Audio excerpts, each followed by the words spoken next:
यताबाट आउनुहोस्। नमस्कार। नमस्कार। मेरो अभियान के हो भने सकेसम्म विदेश नजाउँ होइन, जानै पऱ्यो भने चाहिँ सरकारी कोटाबाट मात्रै जाउँ। तपाईँको विचारमा चाहिँ नेपाली जनताहरू चाहिँ अहिले पढेका +2 गरेका मान्छेहरू चाहिँ विदेश गएर कमाएर नेपाल ल्याइन्छ भन्ने सोच छ कि होइन, सकेसम्म नेपालमा चाहिँ केही रोजगार गरी हुन्छ भन्ने सोच के छ तपाईँको विचारमा? त्यति भन्ने चाहिँ आफ्नो नाम भन्नुहोस्, कहाँबाट आउनुभएको र त्यति तपाईँको एक मिनट। मेरो नाम रचना कुमार हो, म सिन्देली डाँडागाउँबाट आएको। हजुर। ए पढाइ कति हाम्रो? पढाइ 8 पास। 8 पास हो। र तपाईँको मैले सोधेको प्रश्नमा तपाईँको चाहिँ के छ चाहिँ विचार ल भन्नुहोस् न। नेपालीहरू विदेश नजाउँ भन्ने। नेपालीहरू नजाउँ, गइहाल्यो भने कसरी जाने? गइहाल्यो भने सरकारी कोटाबाट। सरकारी कोटाबाट जान्छ। ल ठिक छ, ओके ल ठिक छ।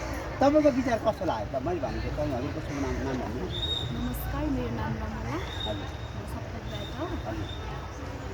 हजुरको प्रश्नको चाहिँ अहिले चाहिँ तत्काल मेरो उत्तर चाहिँ नेपालीहरू विदेश नआउने छ।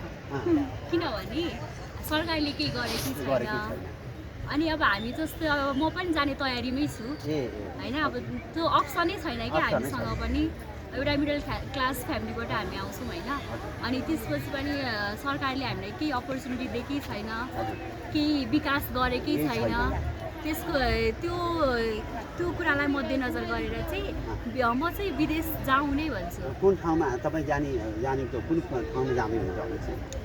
म अब युरोपतिर हो। युरोपतिर हो। ओके ल ल ठिक छ ल, त्यसो धन्यवाद। मैले भन्न खोजेको छ युवा चाहिँ +2 पास गरेका ब्याचलर पास गरेर मान्छेहरूले चाहिँ स्वरोजगार नभएको हिसाबले चाहिँ विदेश जान उचित हो कि होइन, मात्रै त्यति चाहिँ सोध्न खोजेको मैले चाहिँ।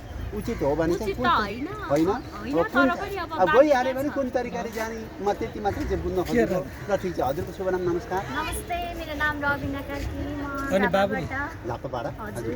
ए अनि चाहिँ तपाईँ चाहिँ पढेको +2 पास गरेको छ, ब्याचलर गरेको छ भने तत्काल विदेश जानको लागि प्रक्रिया गरिहाल्नुपर्छ कि नेपालमा केही गरोस् केही सिकोस् भन्ने चाहिँ सोच चाहिँ नेपालमै केही सिकोस् केही गरोस् भन्ने मेरो चाहिँ धारणा छ। हजुरहरूको बच्चाहरू कोही विदेश जानु भएको छ कि छैन? कुन ठाउँमा जानुभएको? हजुर, म दुबई गएर आएको। ए ओके ल, मैले तपाईँलाई के भन्न खोजेको भने यो चाहिँ मेरो अभियान के हो भने सकेसम्म विदेश नजाउँ, स्वरोजगारमा कसरी चाहिँ व्यवसाय कसरी गर्ने, सानो लगानीबाट चाहिँ हामीले व्यवसाय कसरी गर्न सक्छौँ, के गर्न सक्छौँ, के चाहिँ तरिका छ त नेपालमा भन्ने चाहिँ मैले एउटा अभियान चलाउनु खोजेको।